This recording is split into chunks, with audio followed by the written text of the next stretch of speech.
Hello, Ryan Fritz with Science of Cardio. I have my little cheat sheet. I'm talking about sustainability with strength and conditioning. I'm going to start out with kind of the strength world and talk about the conditioning.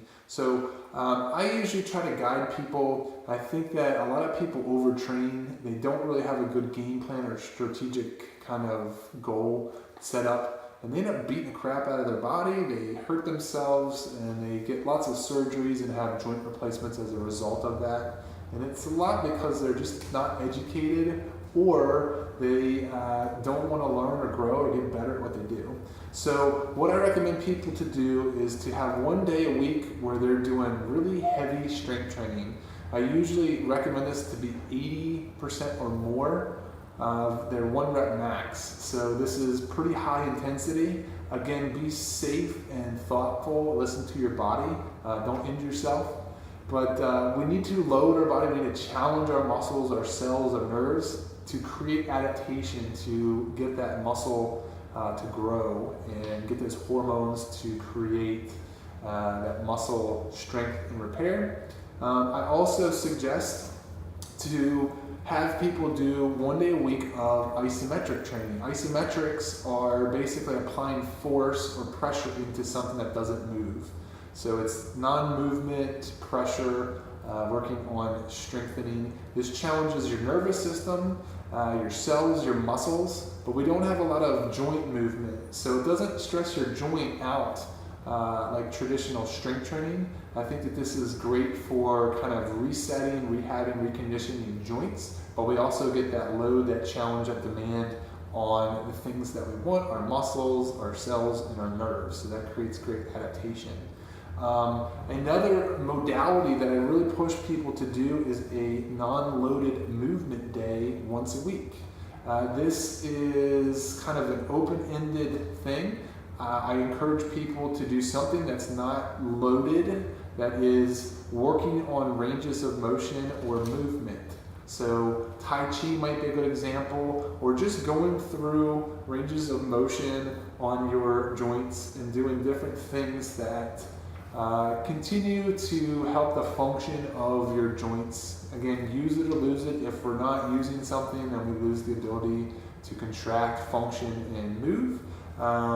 So non-loaded, lots of versions. Our body weight is load, so try to do something very low impact. It might be doing water aerobics, or it could be doing Pilates, or maybe yoga, meditation, something that you're trying to create ranges of motion, but not in a stressful environment.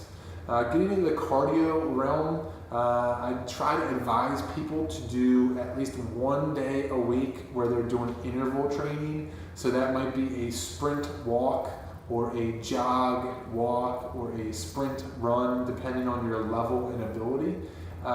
We need to really push or challenge our lungs, our contraction of our intercostals, our rib muscles, our diaphragm, and that breathing. This, I think, prepares and helps us to breathe better, be more efficient. It helps those mitochondria, the powerhouses of our cells, to do a better job with providing energy to our cells.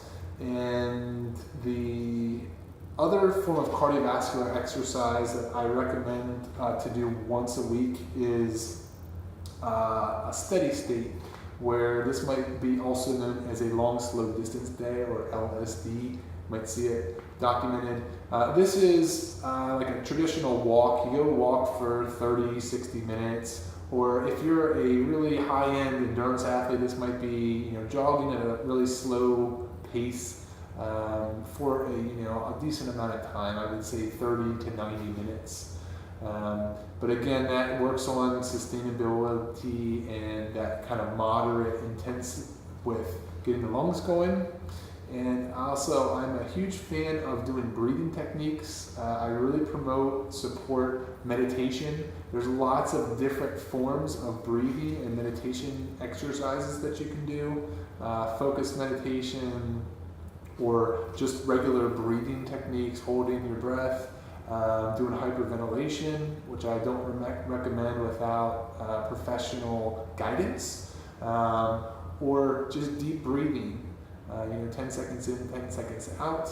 So these are kind of guidelines that I give to my clients. Hopefully they're helpful. If you have questions or you want more information, please check out the website, silencecardio.com, or you can email me or contact me on the phone. So good luck.